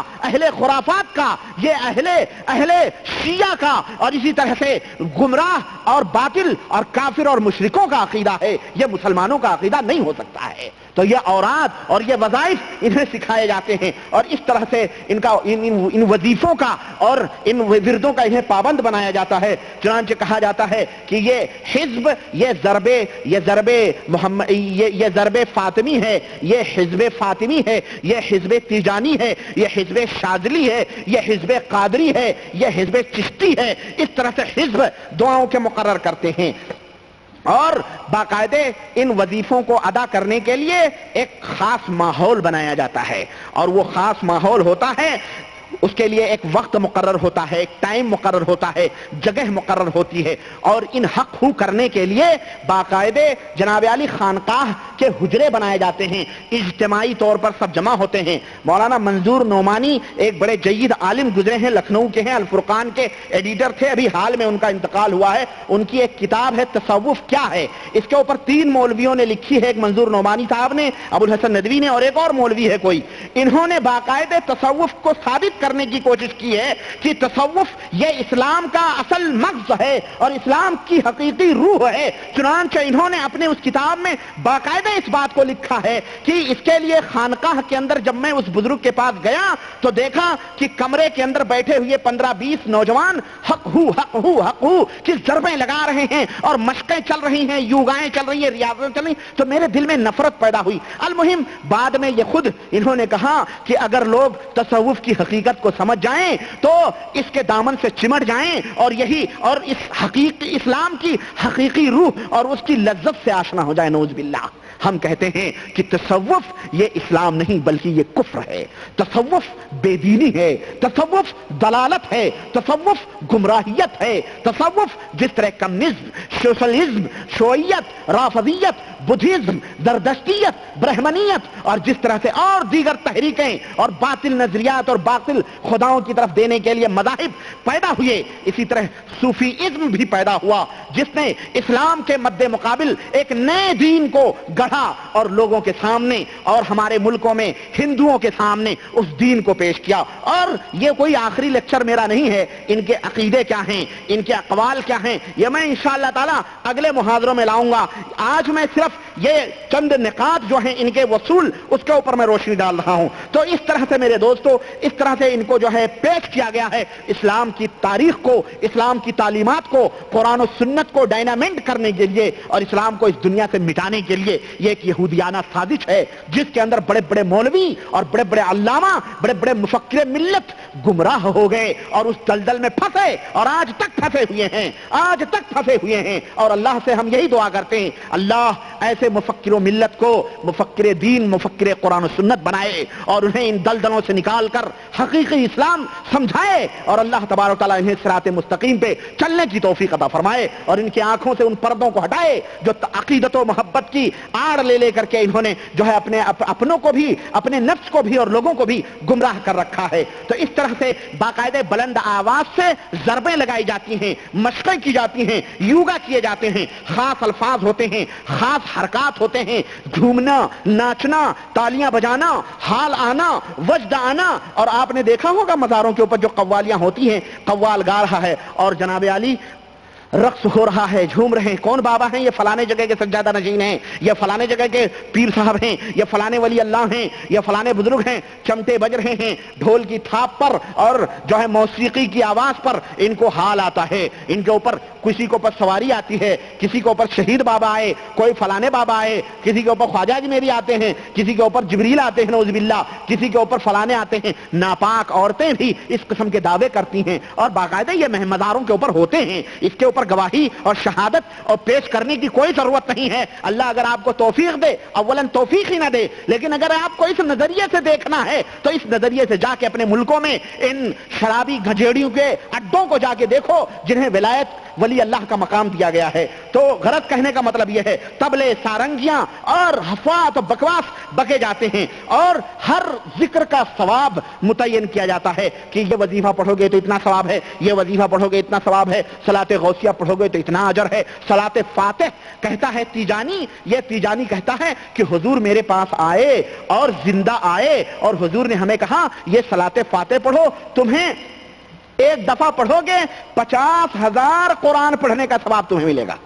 نعوذ باللہ. اللہ تعالیٰ نے تو حرم میں نماز پڑھنے کا ثواب اتنا نہیں مقرر کیا ہے جتنا اس مردود نے اپنا کہہ رہا حضور ہمارے پاس زندہ ہے اور زندہ ہمیں اس کو کیا ہے.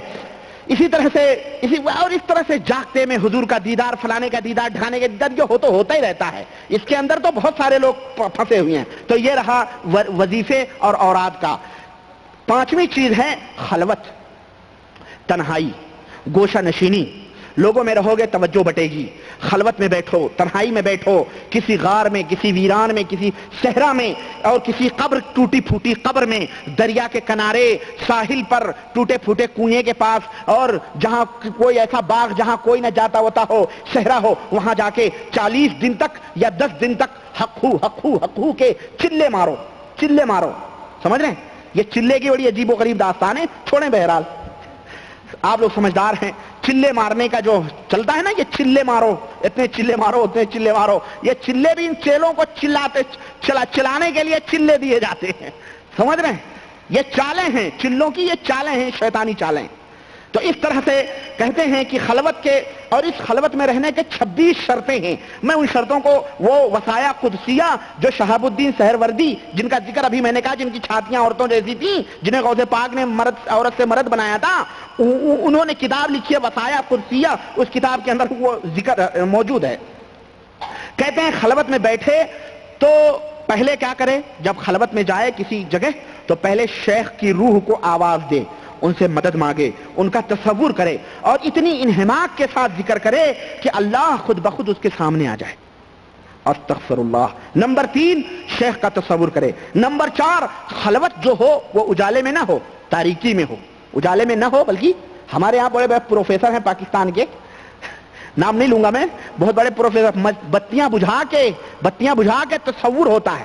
تصور شیخ ہوتا ہے، تصور مدینہ ہوتا ہے نا.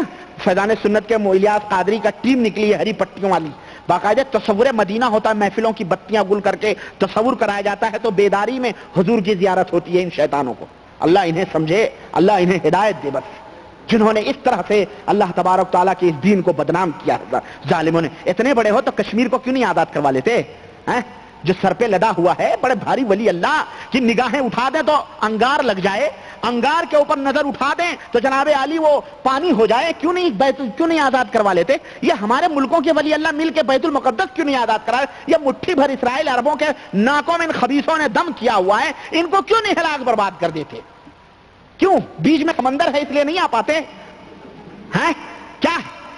ارے بھائی، اگر سعودیہ کے اندر نجدی حکومت ہے تو اسرائیل تو ان کے بڑے دادا تھے، یہودیوں کے ایجنٹ ہے نا. تو لیکن پتہ چل رہا ہے ایسا کہ بھائی بھائی کو تھوڑی مارے گا. یعنی یہودیوں کے ایجنٹ تھے بیچارے، یا یہودیوں کو تھوڑی برباد کریں گے، یا اپنوں کو برباد کریں گے. میں بتاؤں گا کہ ایک مرشد سے خواجہ بندہ گیسو دراز گلبرگہ شریف والے، ان کی مجلس میں ایک بزرگ ولی اللہ بیٹھے تھے. کوئی لڑکا تھا خوبصورت، اس کے اوپر اس کو پکڑنا چاہا تو اس نے غصے سے انکار کر دیا، تو نظر اٹھائی تو وہی مر گیا. یہ میں بتاؤں گا، جوامع الکلم ایک کتاب ہے. انشاءاللہ میرا جو محاضرہ آئندہ جمعرات کو تو نہیں ہوگا، اس کے بعد والے جمعرات کو ہوگا، تو انشاءاللہ میں بتاؤں گا کہ اس کی تفصیل کیا ہے. بہرحال یہ میں چھوڑ دیا ہوں، یہ کیا کہتے ہیں پوائنٹ. اس پوائنٹ کو مجھے یاد دلانے کی ضرورت نہیں، انشاءاللہ وہ میں لاؤں گا، کیونکہ وہ تو ضروری چیز ہے نا. تو کہنے کا مطلب یہ ہے کہ تاریکیاں ہوں، خاموشی ہو. نمبر 6 لوگوں سے دور رہے. نمبر 7 جب ذکر کرے تو کوئی قرآن یا حدیث کی باتوں کے اوپر غور نہ کرے. یعنی قرآن کی یاد یا کوئی حدیث اپنے ذہن میں نہ لائے. کیوں؟ اس سے تصور بڑھ جاتا ہے. شیطانی عمل ہے نا. قرآن حدیث لائیں گے تو شیطان بھاگ جائے گا. اس لیے یہ کہہ رہے ہیں کہ توجہ ہٹ جائے گی. نمبر 8 شیخ کی اجازت کے بغیر نہ ہی خلوت میں جائے اور نہ ہی خلوت سے باہر نکلے، بلکہ ان یکون بین یدی الشیخ کالمیت بین یدی غاسلہ لا یقترح ولا یعترض ابدا. بلکہ اپنے شیخ کے سامنے ایسے ہو جیسے کہ مردہ دھلانے والے کے سامنے پڑا رہتا ہے، نہ کچھ اس کو کہتا ہے، نہ ہی کوئی چیز روکتا ہے، نہ ٹوکتا ہے. اس طرح سے اپنے شیخ کے سامنے رہے. یہ ضمیر فروشی نہیں ہے. نمبر 9 شیخ ہی فیضان کرے گا اور بلا واسطہ شیخ کچھ نہیں حاصل ہوگا. ضرور ہے واسطہ، اور میں نے گزشتہ تقریر میں بتایا، وہ جس نے دکان الٹنے کی بات کی تھی، فیضان دکان الٹ دوں گا میں، تو کہا اس شیخ میں نہیں، اس شیخ میں نہیں، اس شیخ میں نہیں. اعلیٰ حضرت نے فرمایا کہ وہ بڑا شیخ ہے، اس کے اندر میں دیکھ رہا ہوں انتظار میں کھڑے ہیں، یہ فاسق و فاجر اجازت دے تو وہ دکان پلٹ دیں گے، ان کے ولی اللہ ہیں. یہ کیسے کیسے جال بچھائے گئے ہیں جن کا نہ کوئی ذکر قرآن میں ہے نہ احادیث میں ہے، کہیں یہ خود بنائے گئے دین ہیں. اس طرح سے میرے عزیزوں، میرے دوستوں، یہ بیعت اور اس کا. اور ساتواں چھٹا وصول ہے کشف. اور ایک اور ہے، بس میں اپنی بات ختم کروں گا. کشف یہ کیا ہے؟ کشف کہتے ہیں کہ صوفیوں کے دل کے اوپر علوم و معارف کا اور غیبی انوار کا فیضان ہونا. کشف کا مطلب ہے کھل جانا، پردہ اٹھ جانا. کشفہ یکشفوں کے معنی ہوتے کھولنا، کھل جانا، پردہ اٹھ جانا. تو غیبی یعنی امور غیبیہ، لوح محفوظ اور سب کچھ اوپن ہو جاتے ہیں، کھل جاتے ہیں. اور یہ دھرتی کے اوپر غلام ابن الغلام بیٹھ کر کے اللہ اللہ کے نعرے لگا کے لوح محفوظ کے اوپر دیکھتا ہے کس کی قسمت میں کیا ہے، کس کا گھوڑا کہاں بھاگ گیا، کس کی بھینس کس ندی میں ڈوبی، کون کہاں مر رہا ہے، کون کہاں جی رہا. اپنے مریدوں کے پورے احوال سے یہ واقف ہوتا ہے. جس کا عقل و خرد سے کوئی تعلق نہیں ہوتا ہے اس کشف کا، بلکہ یہ غیبی طور پر یہ تمام سب چیزیں حاصل ہوتی ہیں. اور اس کے بعد کشف کے بعد دوسرا مقام تجلیات کا آتا ہے، جہاں اللہ تعالیٰ بنفس نفیس اس کی زیارت کے لیے نعوذ باللہ آتا ہے اور وہ اپنے سامنے جو ہے اللہ تبارک تعالیٰ کو دیکھتا ہے. اس کشف کے دعوے کن کن بزرگوں نے کیے ہیں وہ بات کی رہی، میں انشاءاللہ تعالیٰ اگلے پروگرام میں بتاؤں گا. لیکن یہ بڑے بڑے صوفیاء انہوں نے اس کشف کا دعویٰ کیا، حلول کا دعویٰ کیا، وحدت الوجود کا دعویٰ کیا، اور اس طرح سے موجود ہیں. ساتویں اور آخری پوائنٹ ہے فنا ہونا، فنا ہو جانا.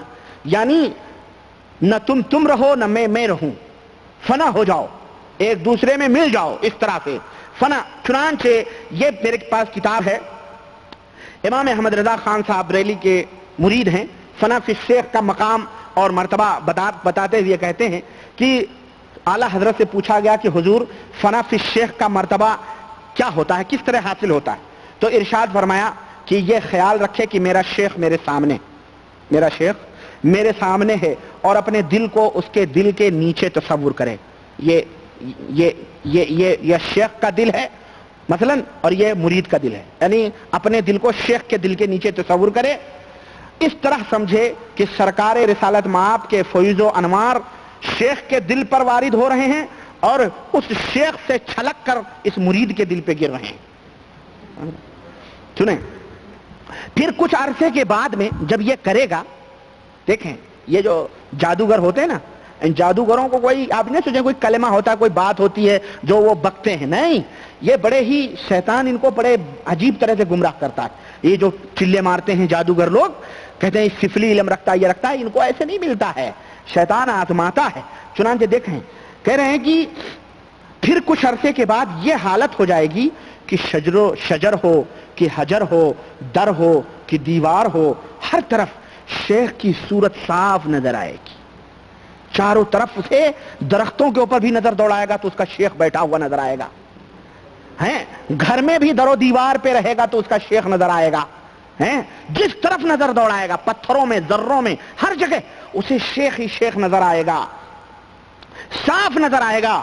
یہاں تک کہ نماز میں بھی جدا نہیں ہوگی وہ صورت. یہ وہ لوگ ہیں، یہ نمازی ہیں، یہ ولی ولایت کے اس مقام پہ پہنچے ہوئے ہیں. اللہ کے رسول صلی اللہ علیہ وسلم نے فرمایا اعبد اللہ کأنک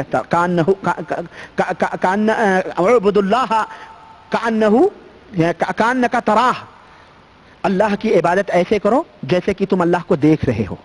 اگر یہ کیفیت نہ پیدا ہو کأنہ یراک، تو یہ رکھو اپنے دل میں کہ اللہ تمہیں دیکھ رہا ہے. یہ مقام ہے احسان کا. یہ کہہ رہے ہیں نماز میں اللہ تو اللہ رہے، اللہ کو تو خیر دوسری سائڈ میں، حضرت شیخ نماز میں بھی جدا نہ ہو، اور پھر ہر حال اپنے ساتھ پاؤ گے. حافظ الحدیث سیدی احمد سجل ماتی کہیں تشریف لے جا رہے تھے. میں نے پچھلے خطبہ جمعہ میں یہ دعویٰ کیا تھا کہ جتنے بھی صوفیاء ہیں ان کے پیچھے ضرور کسی نہ کسی لونڈے یا لونڈیے کی عشق کی داستان ضرور ملی ہوئی ہے. یہ ضرور کسی نہ کسی چھوکری یا چھوکرے کے چکروں میں پھنسے. چنانچہ اس کی ایک دلیل یہاں بھی میں دے رہا ہوں، اور دلیلیں تو موجود ہیں، یہ دلیل بھی یہاں آپ نوٹ کریں. دیکھیں کہہ رہے ہیں حافظ الحدیث سیدی احمد سجل ماسی کہیں تشریف لیے جا رہے تھے، راہ میں اتفاقاً آپ کی نظر ایک نہایت ہی حسینہ عورت پر پڑ گئی۔ یہ نظر اول تھی، بلا قصد تھی، دوبارہ پھر آپ کی نظر پڑی۔ پہلی نظر چلو معاف ہے، پھر حضرت نے نظر ڈالی، حافظ الحدیث ہیں، نظر اٹھ گئی اور دیکھا، دیکھتے رہے بہرا۔ اب دیکھا اتنے میں کہ پہلو میں حضرت سیدی غوث الوقت عبدالعزیز دباغ رضی اللہ تعالیٰ عنہ جو آپ کے پیر و مرشد ہیں وہ تشریف فرما ہے۔ دیکھ ہی رہے تھے اس حسین عورت کو کہ دیکھا کہ عبدالعزیز دباغ ان کے جو پیر و مرشد ہیں بغل میں تشریف فرما ہے، اور فرماتے ہیں احمد عالم ہو کر، ہاں لائن مار رہے ہو، یہ تو عالم ہو کر یہ سب کام کر رہے ہو، تم کیا کر رہے ہو؟ یہ عالم ہو کر، بس واقعہ ختم۔ اس واقعے سے ثابت ہوا کہ مرشد ہمیشہ کیا ہوتا ہے؟ پیر مرید کے ساتھ ہوتا ہے، کبھی بھی جدا نہیں ہوتا ہے۔ اب یہ جو عبدالعزیز دباغ کرنٹ کی طرح یا وہ کیا ہے، وہ الہ دین کے چراغ جن کی طرح ہیں، آ کے پہنچ گئے جھڑاک سے، یہ کون ہیں؟ ان کی ذات کیا ہے؟ حضرت اعلیٰ حضرت فرماتے ہیں کہ یہ عبدالعزیز دباغ جو ہیں یہ وہی ہیں، انہی سیدی احمد سجل ماسی کے دو بیویاں تھیں۔ یہی جو حسین عورت کو دیکھ رہے تھے نا، جو حسین عورت کو دیکھ رہے تھے، دو بیویاں ان کے تھی، شاید تیسرے پہ نظر دوڑا، ایسے ہی لگ رہا ہے۔ یہ اسی کے بعد یہ واقعہ، دو بیویاں تو پہلے سے اس کے پاس تھیں، اب یہ تیسری پہ نظر دوڑایا ہوا تھا تو انہوں نے منع کیا، یہ کر رہے ہو؟ تو یہی سیدی احمد سجل ماسی کے دو بیویاں تھیں۔ سیدی عبدالعزیز دباغ رضی اللہ تعالیٰ عنہ نے فرمایا کہ رات کو تم نے ایک بیوی کے جاگتے دوسرے سے ہم بستری کی، یہ نہیں کرنا چاہیے۔ عرض کیا حضور اس وقت وہ سو رہی تھی، اس وقت وہ سوتی تھی؟ فرمایا سوتی نہ تھی، سوتے میں جان ڈالی تھی، سوتے میں جان ڈالی تھی، یعنی جاگ رہی تھی۔ عرض کیا حضور کو کس طرح علم ہوا؟ ظاہر بات ہے یہ رات کا معاملہ ہے بھائی، یہ حضور کو کیسے علم ہوا؟ فرمایا جہاں وہ سو رہی تھی کوئی اور پلنگ موجود تھا؟ عرض کیا ہاں ایک پلنگ خالی تھا۔ فرمایا اسی کے اوپر میں بیٹھا ہوا تھا۔ یہ اعلیٰ حضرت فاضل بریلوی مجدد دین و ملت، حضور پرنور سید القطب والاقطاب اور نائب امام ابو حنیفہ رحمۃ اللہ علیہ، نعوذ باللہ من ذالک۔ امام ابو حنیفہ کی قبر کو اللہ نور سے منور فرمائے، اس کے نائب، ان کے نائب یہ بن سکتے ہیں کہ نسبت خاک را با عالم پاک، کہاں راجہ بھوج، کہاں گنگوا تیلی بریلی کا، یہ امام ابو حنیفہ کا نائب، اور شہنشاہ بغداد کے مظہر شیخ عبد القادر جیلانی کے مظہر۔ اوہ اللہ معاف فرمائے، میں کیا کہوں ان لوگوں کو؟ کہہ رہے ہیں تو کسی وقت شیخ مرید سے جدا نہیں ہوتا، ہر آن ساتھ ہوتا ہے۔ الملفوظ حصہ دوم صفحہ 46۔ یہ ان کا ولی اللہ ہے جو رات کو مریدوں کے گھروں میں بیٹھ کر بلو فلمیں دیکھتا ہے۔ کیا کرتا ہے؟ ننگے دھڑنگے مریدوں کو، اس کو کیا غرض تھی مردود کو وہاں جانے کی؟ یہ ولی اللہ ہیں، یہ فنا فی الشیخ ہیں، یہ فنا فی اللہ ہیں۔ میرے عزیزوں، میرے دوستوں، میرے بھائیوں، کہنے کا مطلب یہ ہے، یہ وہ حوالے ہیں۔ دنیا کا مائی، دنیا کا کوئی مائی کا لال یا کسی ماں نے کوئی ایسی اولاد نہیں جنی ہے جو ان حوالوں کو غلط ثابت کر دے۔ یہ میرا چیلنج ہے، جو کتابیں میرے ہاتھوں میں موجود ہیں، اور یہ ہندوستان کے اندر بھی، پاکستان کے اندر بھی، بنگلہ دیش کے اندر بھی، جہاں جہاں بھی احمد رضا کے یہ جرثومے اور اعلیٰ حضرت کے یہ جو ہے کچے اور گندے انڈے موجود ہیں، وہاں وہاں یہ ذریت، یہ چوزے موجود ہیں، اور اس کی یہ گند وہاں وہاں پھیلی ہوئی ہے۔ اٹھاؤ ان کتابوں کو اپنے ملکوں میں اور دیکھو اور پڑھو، اور اپنی آنکھوں سے ان پردوں کو ہٹاؤ جو عقیدت و محبت کے آڑ میں تم نے اسلام کے ساتھ جو کھیل تم کھیل رہے ہو۔ میرے عزیزوں، میرے دوستوں، میری دعوت یہی ہے کہ لوگوں اس صوفیت کے اور یہ بریلویت جس نے صوفیت کے نیا چولا صوفیت کو چھپا کر کے اور اہل سنت کا لبادہ اوڑھا ہوا ہے، اس گند کو سمجھنے کی کوشش کرو، اور ان کتابوں کو اور اس جیسے تمام لوگوں کی کتابوں کو اور ان کے لکھی ہوئی باتوں کو انگار میں، گٹر میں، چوراہوں پہ رکھ کے آگ لگا دو، اور اللہ سے توبہ کرو، سچے دل سے توبہ کرو، مدینی تاجدار کے غلام بنو، اللہ کے رسول صلی اللہ علیہ وسلم کے حقیقی پیروکار بنو، اور رسول اکرم صلی اللہ علیہ وسلم کی محبت سے اپنے دلوں کو جگمگاؤ، اور صحابہ کرام رضوان اللہ علیہم اجمعین کے نقش قدم پہ چلو، ائمہ رحمہم اللہ کے بدلائے ہوئے اصول و ضابطوں کے اوپر چلو جو قرآن و حدیث سے مستفید ہیں، اور اس طرح کی زٹلیات لوگوں سے، مغلظات اور خرافات اور بدعتی اور مشرک اور ان صوفیوں کے جو برہمنوں سے لیے گئے ان صوفی ازم ہیں، ان تمام سب چیزوں سے توبہ کرو اور اللہ وحدہ لا شریک کے سچے اور پکے بندے بن جاؤ۔ یہی میری دعوت ہے، یہی میری آواز ہے۔ اللہ وحدہ لا شریک سے دعا ہے کہ اللہ تعالی ہمیں اور آپ کو نیک عمل کرنے کی توفیق عطا فرمائے، اور ہم سب کو کتاب و سنت پر چلنے کی توفیق عطا فرمائے، اور ہم سب کو دلوں میں اللہ اور اس کے رسول کی حقیقی محبت بھر دے۔ آمین یا رب العالمین۔ وما علینا الا البلاغ، والسلام علیکم ورحمۃ اللہ وبرکاتہ۔